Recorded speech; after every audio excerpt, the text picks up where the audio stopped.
Welcome to the Heart-Led Business Show, where compassion meets commerce and leaders lead with love. Join your host, Tom Jackobs, as he delves into the insightful conversations with visionary business leaders who defy the status quo, putting humanity first and profit second. From heartfelt strategies to inspiring stories, this podcast is your compass in the world of conscious capitalism. So buckle up and let your heart guide your business journey.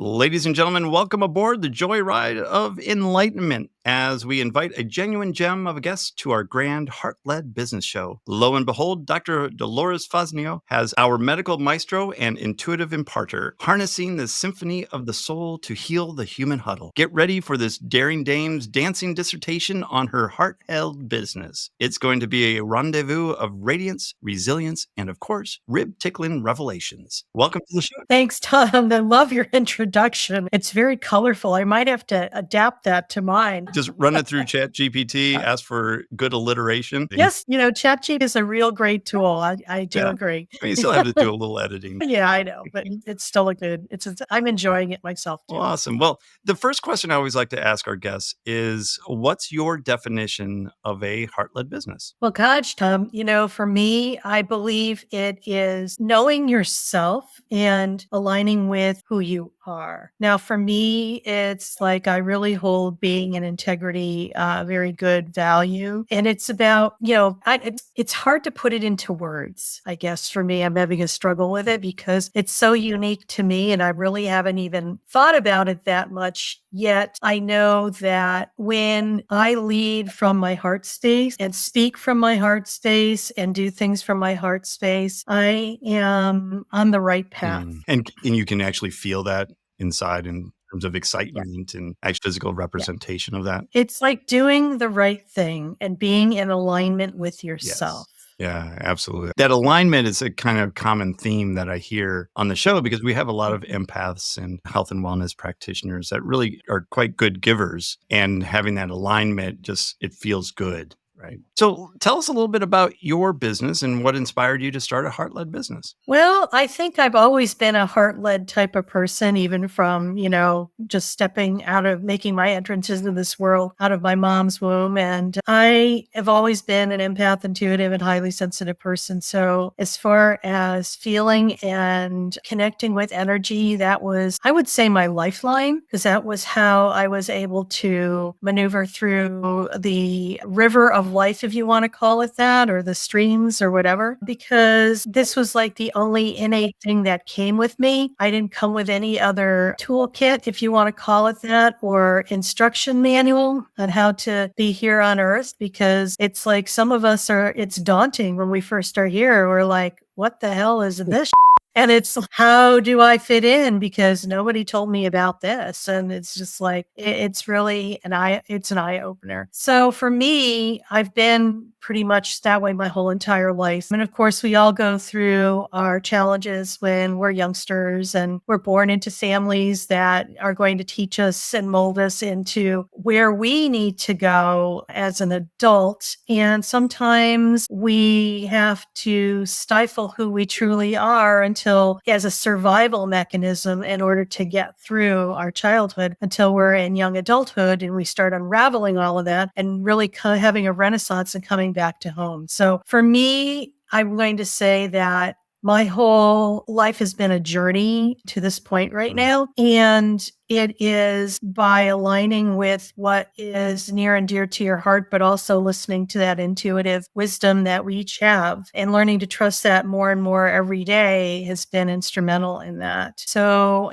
I'm going to just segue into, the story of how I got into this, because I think it's kind of interesting because sometimes when you're on a pathway, something happens in the 11th hour and it allows you to pivot into something completely different. And for me, one of those moments was I was a teenager. I was probably in 11th grade and on a pathway to become a concert clarinetist because in our house, we weren't allowed to feel. So I channeled all my feeling into music and I really excelled at it. And what was also happening in tandem at the same time, my dad had been sick on and off for about 10 years at that time with a chronic condition that he actually acquired in the hospital when he had back surgery 10 years prior. And so right around 1975-ish, everything kind of came to a head in our family. My dad was in the hospital once again with the chronic condition, and my mom was at her wit's end. And so she was looking at alternative things. And of course, you're looking back in 1975, we didn't have computer technology. We had snail mail. We didn't have Google MD. Sometimes we just had the National Enquirer. That's where a lot of people would get their information. I kid you not. Okay. I mean, there's like magazine racks at the grocery checkout, and that's where those things hung out. And so my mom just happened to look at that, and there was a article being featured. It was a write-up of a man who was a minister from Cairo, Michigan, who had the gift of laying on of hands. And he was being featured, a write-up was being featured about him because he was instrumental in assisting his brother in healing from leukemia. And Reverend Holmes had been doing this work in 1975 for the last 25 years. So he was doing it since like the 1950s. With pretty good success. And so my mom was all over this like butter on bread. My dad, not so much. And it just so happened that mom and dad were in the hospital because my dad was having his I'm going to say his last episode of this because, and what Western medicine was offering was of course they put him underneath the CAT scanner because that was the new piece of instrumentation that came out around that time. And they were able to determine that where his condition was coming from was from that original surgery back 10 years prior. So their solution also was to do a spinal fusion, which in 1975 was in its neophyte stages of development. So it came with a high risks of either dying, being paralyzed, or maybe you'd get better and maybe not. So my mom was she was pulling for straws, and because she felt Western medicine had failed her. So that day, my mom presented that to my father saying, I'm thinking about getting this healer to come in. And my father was dug in and said, only if the surgeon agrees to that, because he was the biggest skeptic ever. So my mom happens to march out to the nurse's station where the surgeon was sitting and made an announcement to the surgeon saying, I'm thinking about having a spiritual healer come in. Now you have to understand this is considered quackery in the day and age. Okay. And the surgeon didn't miss a beat, looked up to her, sure, that's my dad. My mom went back to my dad. Oh, it gets even better. My mom went back to my dad and, shared that information. My dad, pretty much gave his seal of approval with it because the surgeon said yes. Not 10 minutes go by, Tom. My mom goes back out to that same nurse's station, same doctor sitting there, and announces to the surgeon that my husband agreed to have the spiritual healer come in to assist him. The surgeon dropped what he was doing, looked up at her and said, I never agreed to that. Of course, my mom didn't share that piece of information with my dad, and Reverend Holmes was in our humble home a month later because this is where God comes in and intervenes sometimes. Okay? Where things were lined up because they needed to go in a different direction than what they had been. So a month later, Reverend Holmes came to our home. My two grandmothers there, my parents, and my brother and two sisters. There were four of us. And Reverend Holmes was there, and I just loved his energy. He had this real radiance, but he was a very humble man. And he happened to notice that my dad had one leg that was shorter than the other.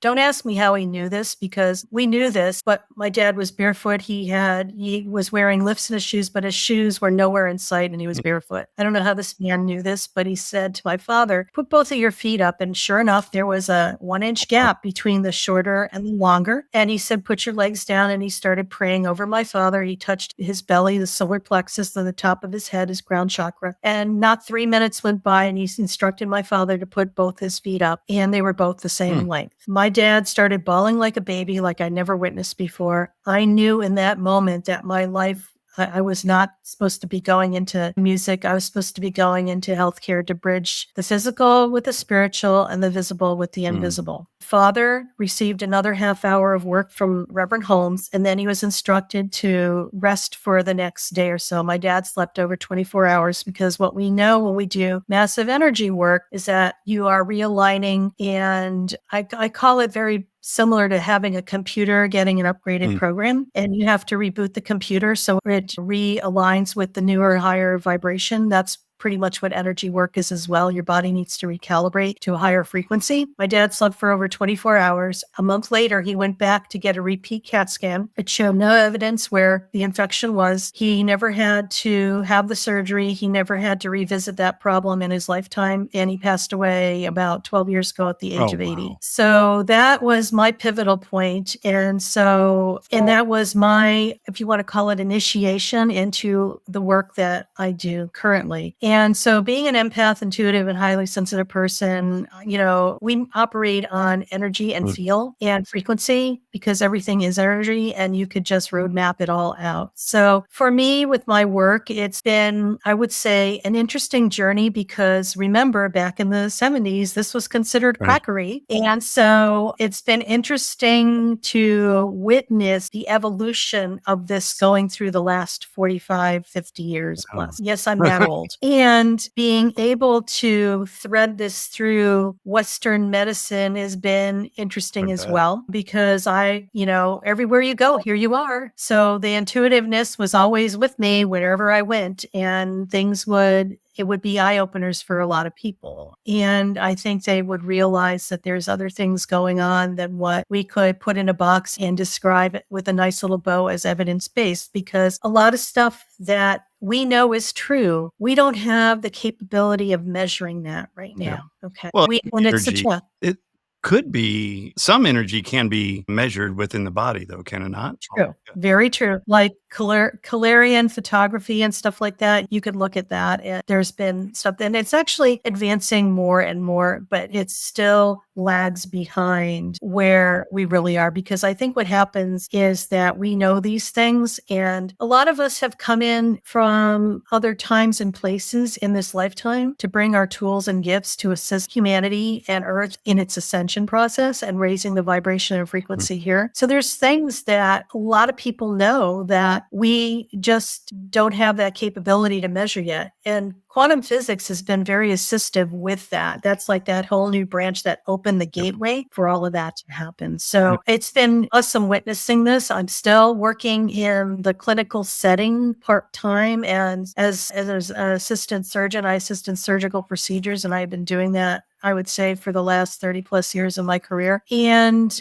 just being able to be there and just witnessing miracles and transformations and transmutations and healings and stuff like that, which is pretty incredible. So what type of people do you work with then in terms of the medical intuitive work that you do in energy? It varies. There's, I've worked with the whole gamut, people who are really chronically ill to people who are going through their spiritual awakening, as I call that. And that is where life had been working really well up until a certain point. Then it's almost as if what had been working before is no longer working for them, because it's like the focus has been turned from being outward focused into inward focused, where it's time to have a relationship with yourself and to learn how to love, appreciate, and value and respect yourself. Whereas before, a lot of that, we gave our power away to something outside of ourselves. So it's really about, and it's basically, I teach the same thing, whether or not a person has a chronic illness or they just want to make a life change,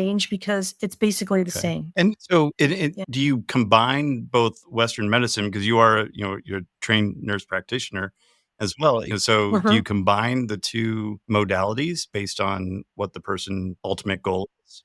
Oh, absolutely. And I want to also add this, is that I also teach people how to grow, learn, and trust their intuitive abilities, because it's our innate wisdom we are born with. And then we've been deprogrammed by being born to ignore that, not trust it, and to give our power away to something external instead of trusting that internal wisdom. Each one of us has the capability to heal ourselves. We're wired that way. We're wired that way. Yet we don't trust that. We don't know how to access that. We forgot how to access that. We've been sometimes dumbing down to not access that. And it's about having a renaissance and coming back to self and rediscovering who you are, having a relationship with yourself, because the longest relationship you'll ever have in your life is the one you have with yourself. It's like, so how's that going? Are you feeding and nurturing it? Are you beating it to a pulp. I mean, some of the things we say to ourselves in the quiet of our mind are very unkind, But, here we are. We have this beautiful vessel. It's 75% water. And you know how we label water sometimes with the change the frequency? What are you labeling your container with? Yeah, good questions to ask, for sure. Yeah, to get Yeah. people to really be thinking about that as well and taking control of their own health as well. Yeah. Absolutely. And that's what it's really all about right now because I could say this because I'm Western medicine trained and I witnessed this even personally. It's like people will listen to what a doctor has to say, even though their body's screaming at them, don't do it. But they think that just because that this person has more education and wisdom, they know. No, they know for the gamut of the population, you as an individual, your body knows what it can handle and what it cannot. And if something is not in alignment and you're hearing something and you're not leaning into it, please don't do it because you'll live to regret it. 100%. So kind of shifting gears to the business side of it, because I can imagine, the 70s, 80s, 90s, trying to combine the energy work along with the Western medicine work that you're doing, that there's probably a little bit of a challenge creating a business around that. Well, I had to keep it in separate pots, so to say, for a very long time. So I would do the nursing part, and then I would have a completely different practice where I was doing the energy stuff. And it wasn't until probably the last 20 years that I kind of married the two together because I felt that it was time, even though it was still premature. My mom used to say, you can't tell people it's just like, you know what? I don't care anymore. I'm not being my true authentic self. So I decided to, sometimes when you are your true authentic self, you're not going to be friends with everybody. Okay. Because you're not going to be for everybody. And you know what? That's okay. They're not your peeps. So don't try to convince them that they are because they're not your peeps. Right. So when you come from that standpoint and energetically that, okay, where, it's like allowing the energy and the flow to be part of that instead of trying to go against and pushing a boulder up a hill. Now, did the business side of it ever feel like pushing a boulder up the hill? Like Oh, yes, charging it did. and just the whole business side? It did because it was like, you don't have a lot of business savvy, so you take classes. And the model at that time was very like push up a hill, turn every rock over. And it's just like, it was bloody exhaustive. And yes, you have temporary success, but it's not lasting. And do you find combining that with the heart-led piece of it that now it's in alignment and can last a lot longer? Oh my gosh, yes. So the thing is, it's like learning how to use your intuition as well, okay, your inner guidance. So it's about marrying, I'm going to say, doing and being together, okay, where it's more like you're going to start in the being part versus the doing part. And what I mean by that is like when you're being, you're fully present in the moment, you're in your body, okay, you are heart-centered, okay, everything is, and when you're in that point in the moment, this is where you get those little nudges from the universe, your intuition, because you're quiet enough. And in the moment, that's where you need to experience that. This is where you also get to feel. You be in your physical body to feel. Okay. So, and feeling is an innate part of that intuition and the inner wisdom that we have. So you would maybe get I call them divine downloads. You get those intuitive hits like, oh, I should probably call Mary today. I don't know why I need to call Mary, but I'm going to call her. So you go into divine doing. You call Mary. Mary starts chatting with you and says, I've been wanting to talk to you for a while because I need to introduce you to somebody that I think would be a good fit for you. So she makes the introduction and it has a piece of your business that you need. Okay. And then you go back into divine doing. So it's like the infinity sign on its side with the two poles of doing or being and doing. Okay. We need both. But I think for so long we've been programmed that we've been lopsided with the doing part. And I think it's caused a lot of people a lot of stress, a lot of anxiety, a lot of sickness and illness and unwellness and a lot of Yeah. drama, Yeah. and adds a lot to collective consciousness, which is so noisy right now. Last thing you want to be doing is inundating somebody's email with 3 emails a week about what you're doing and trying to promote yourself. It's too much noise, way too much noise. And it's counterproductive because you know what those people will do? Delete, delete, delete. And they won't go unsubscribe. People don't understand that. They say, oh, people need to be touched 30 or 60 times.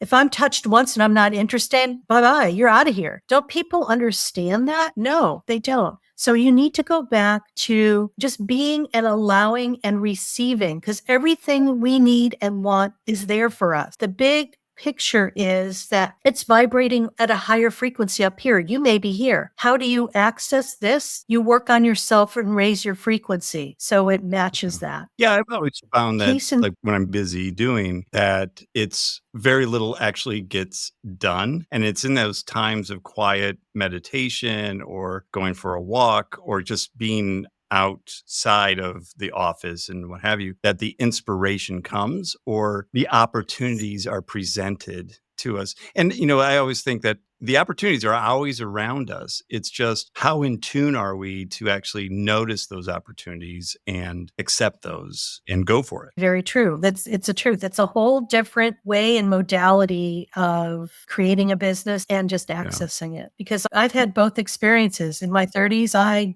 was in the doing mode and pushed something up the hill and ended up sacrificing my health because of that. So I decided I needed to do something different. And it's actually been way better than you could imagine because you're in the flow of things. It's less work. It's less. People say, oh, I don't have enough time. I have boundless amounts of time now to do whatever and to choose how I want to show up and, work on myself and integrate that in because I feel that's all. When you're a solopreneur, you're it. You're the brand. So how are you leading by example? Yeah. Now, were you in business for yourself in your 30s as well? Yeah. So the income potential that you had then versus the income potential that you have now and the different thought process, obviously, from your 30s to now, what does that look like in terms of just like? It was interesting because, 30 years ago was another time and place. So things were a lot different than what they are now. I think the focus was a lot different as well because it was push and, create, make, and, financial reward. Now, as,